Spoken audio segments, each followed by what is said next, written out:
the name of Allah. Bushus Kulsuma G, GMS Kalarus Pet.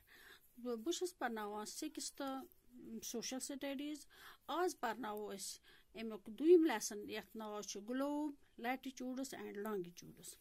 Which say globe kya go? Globe is a true model of the earth. Yes, Zimino ak naksha, yes, Zimino ak naksha. At pet sorry Zimin amut hauna.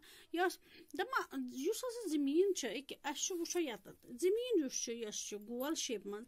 At line akimotromus, imaginary line ak Yatmanash equator, Kaswana. Equator. Equator क्या गो? Equator गो सलाइन. यूस ज़मीनस दून हिस्सन मंज तकसीम च करा. यानी पिठम गो नॉर्थ हेमिस्फीयर बनिम गो साउथ हेमिस्फीयर. दबा आतो जो बे पैरेलल लाइन्स खड़ा खड़ा. युमस नॉर्थ पे साउथ तन च. तिमन पैरेलल लाइन्स छवना लैटिट्यूड्स क्या छवना लैटिट्यूड्स. युमस युम नॉर्थ पे South Stone, Kada line Emachona, latitudes. Be a dual line, yum east to west. Timan Kashwana, Timanchwana, longitudes, Kashwana, longitudes. Go access a poor globe, latitudes and longitudes.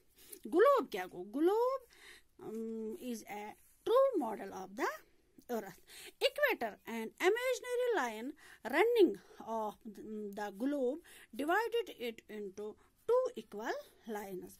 Latitudes those parallel lines which moves from north to south is called latitudes. Longitudes those parallel lines which moves from south to east is called longitudes. Longitudes.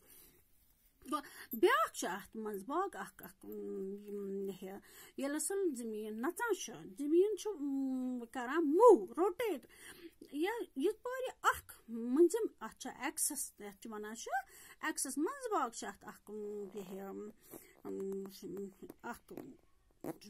Tomodimo ak joy ak yatmanash access. You see access you should not 200 gantan months. Go yimsat as achwana rotation kaswana rotation. At rotation as kavano is yes rotation uses 200 gantan months. Jimin karansho gardish pur touch wana kaswana that dot day and night.